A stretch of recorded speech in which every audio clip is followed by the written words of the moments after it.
कक्षा 10वीं के विद्यार्थियों, पार्ट 1 भाग 1 में मैं माता का आंचल आप सबको पढ़ा चुकी हूँ, जिसके लेखक है शिवपूजन सहाय। पाठ के सार के अंतर्गत हम ये देखते हैं कि ये पाठ ग्रामीण परिवेश की झांकी को उजागर करता है। प्रस्तावना के अंतर्गत पहले भाग में बताया जा चुका है कि माता का आंचल ऐसा क्या है कि माता का जो आंचल है, माता की जो स्नेह छाया है, वो बच्चे अर्थात शिशु के सर्वांगीण विकास में कैसे सहायक होती है। प्रस्तावना के बाद बचपन से पिता के साथ हमारा जो मुख्य पात्र है भोलानाथ, उसका अधिक लगाव था। तीसरा चरण हमने पहले भाग में पढ़ा पिताजी की रामनामा बही, अर्थात इस पाठ में दिखाया जाता है कि ग्रामीण परिवेश में किस तरह से माता पिता धार्मिक प्रवृत्ति के होते हैं। उसके बाद दिखाया कि ग्रामीण परिवेश में बच्चों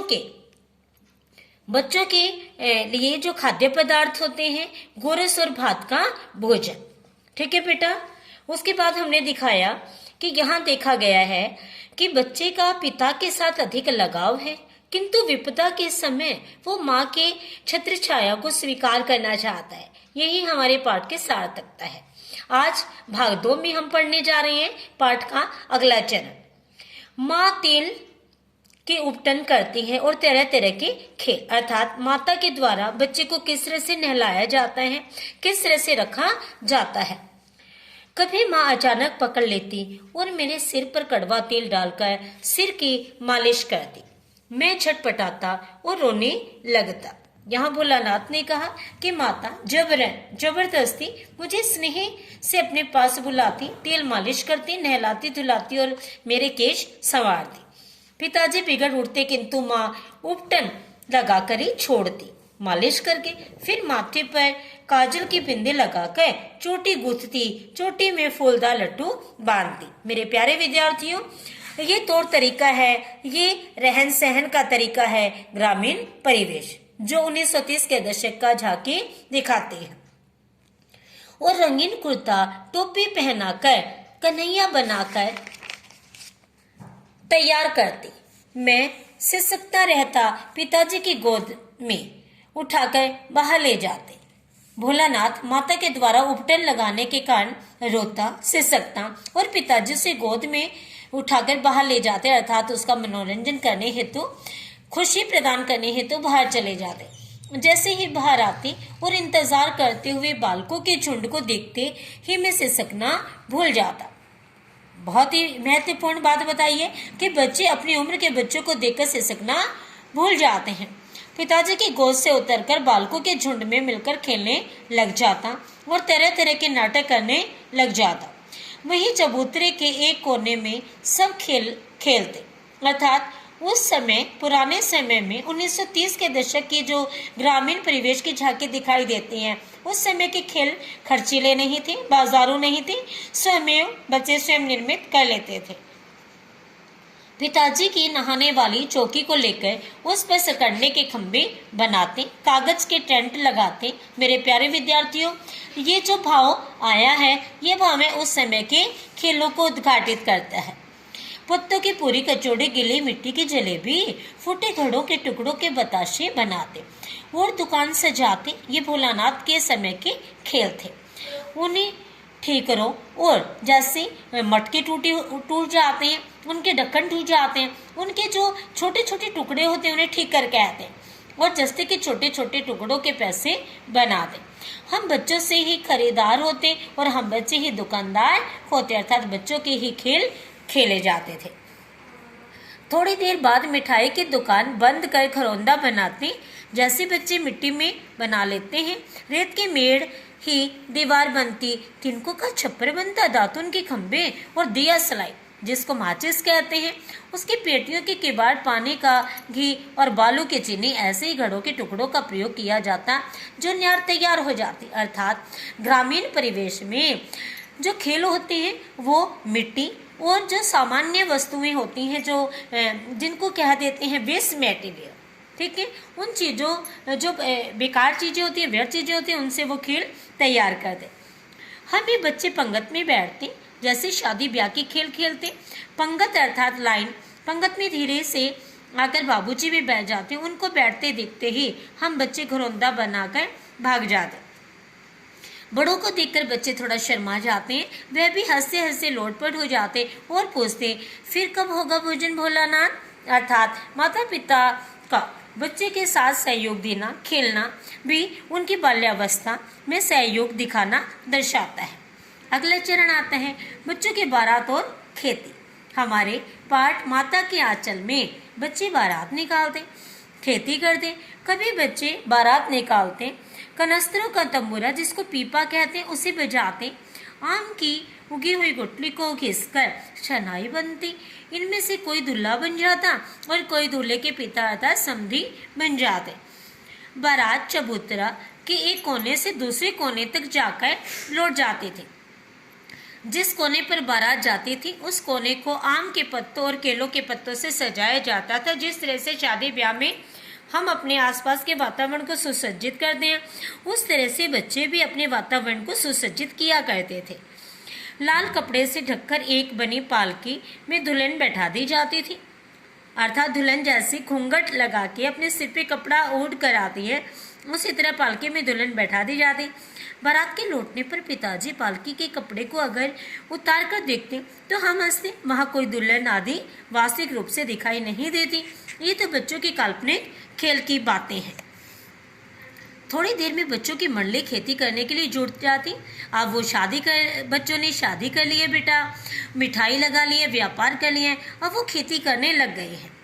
देखते हैं बस चबूतरे के एक कोने पर खेरनी गढ़ दी जाती और नीचे की गली कुआं बन जाती। मूस की पत्ती रस्सी बनाकर घेरने पर चढ़ा चुगड़ बांध कर लटका दिया जाता, अर्थात जो गांव में रस्सियां होती हैं उनको छोटे छोटे कुल्हड़ों में बांधकर पानी खींचने की परंपरा को दिखाया जाता। दो लड़के बैल बनते और पानी खींचते, अर्थात बच्चे ही बैल बन जाते, क्योंकि खेती जो करनी थी। चबूतरा खेत बनता, कंकड़ बीज बनते, मेहनत से खेत जोते बोए जाते थे। ये बच्चों के खेल में फसल तैयार हो जाती थी। बस क्या था, बच्चों की जैसी कल्पना वैसे ही खेती तैयार।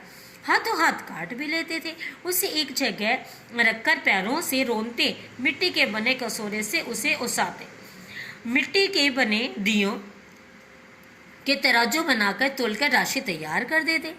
बाबूजी पूछते, इस साल खेती कैसी रही भोलानाथ?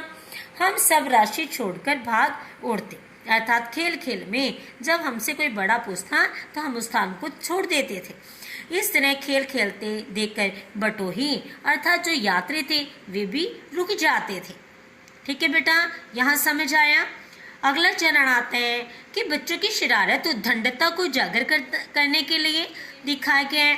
पालकी को देख शरारत। अगर किसी दूल्हे के आगे पालकी को देख लेते तो खूब जोर से चिल्लाते, मजाक करते, मजाक बनाने लगते।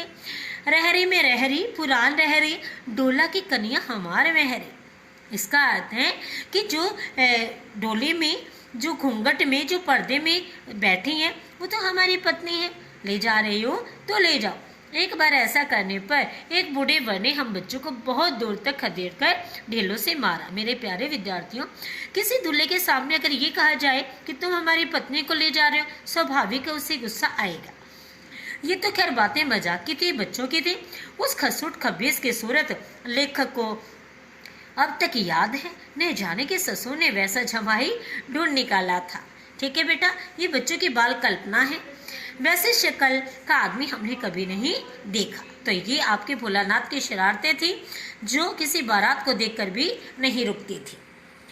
उसके बाद है वो किसको चिढ़ाया करते थे। एक ऐसा प्रसंग हमारे पाठ में आता है जब मोहसिन तिवारी को चिढ़ाया। एक बार जोर की आंधी आई और हम सब आम के बाग की ओर दौड़ पड़े।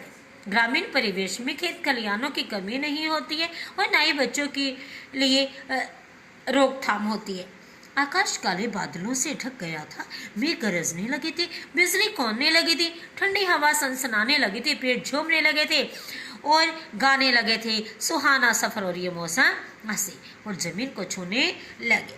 हम बच्चे चिल्ला उठे और लेकिन वर्षा नहीं रुकी, मूसलाधार वर्षा होने लगी। हम पेड़ों की जड़ से ऐसे सट गए, थोड़ी देर में वर्षा थम गई। वर्षा थमते ही बाग में बिच्छू नजर आ गए। अब दृश्य देखते हैं कि किस तरह से पिता के साथ अधिक लगाव होने पर भी कैसा वातावरण विपदा का पड़ता है। हम डरकर भाग चले। हम में एक बालक बैजू बड़ा ढीठ था, जिद्दी था, उसे कुछ समझ नहीं आता था। हम भागे जा रहे थे, संयोग से रास्ते में मोहसिन तिवारी मिल गए।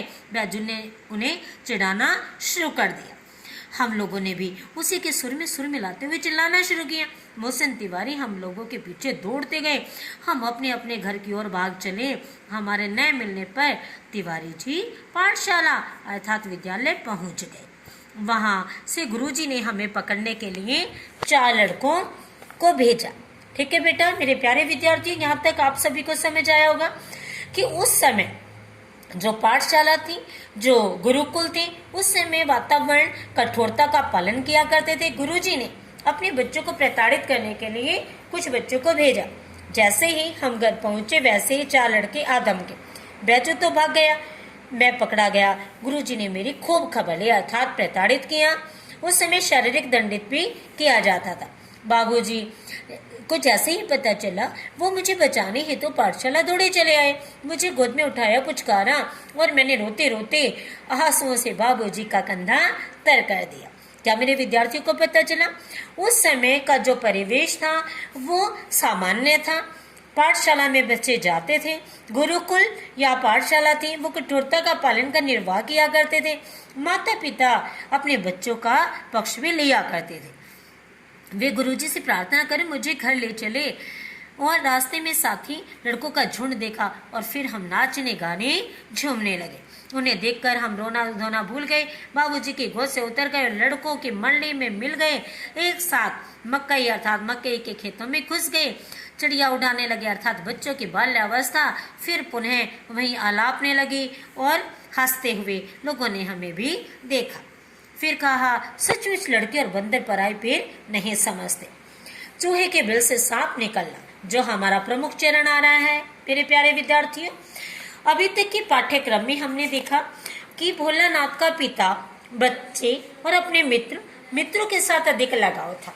माता के साथ तो उनका दूध पीने तक का नाता था, किंतु अंतिम चरण चूहे के बिल से सांप का निकलना महत्वपूर्ण हमारे पाठ को निष्कर्ष प्रदान कर रहा है। ये भाव एक बार टीले पर चूहे के बिल को देखकर हम बिल के पानी को उलीचने लगे। ठीक है, उससे चूहा तो निकला नहीं, सांप निकल आया।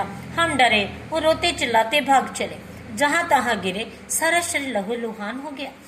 पैरों के तलवे कांटों के इससे छलनी हो गए। मैं घर की ओर भागा क्योंकि छोटे भी थे हम। बाबूजी और सारे अर्थात बरामदे में हुक्का गुड़गुड़ा रहे थे। उन्होंने बहुत पुकारा पर मैंने उनकी सुनी को अनसुनी कर दी। माँ की शरण ली। मैं उनके आंचल में छिप गया। माँ सब काम छोड़कर रो पड़ी और बह का कान पूछने लगी। कभी अंग भरकर दबाती और कभी मेरे अंगों को अपने आंचल में पहुंच कर चूम लेती।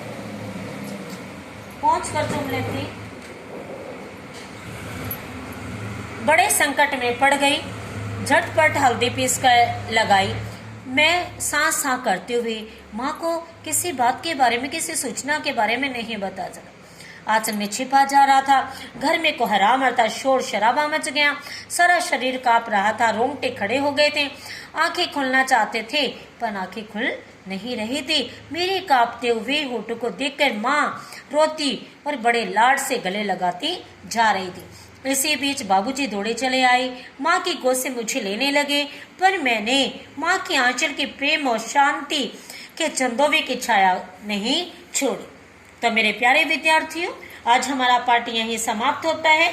मैं आपको बताना चाहती हूँ कि माता का आचर शिव पूजन साई ये बताना चाहते हैं कि बच्चा अपनी माता के अतिरिक्त संसार में, विश्व में, संपूर्ण ब्रह्मांड में किसी के प्रति इतना आकर्षित नहीं होता जितना वह अपनी माँ से आकर्षित होता है, क्योंकि माता का संबंध अपनी संतान से विश्व भर के संबंधों से अद्वितीय है।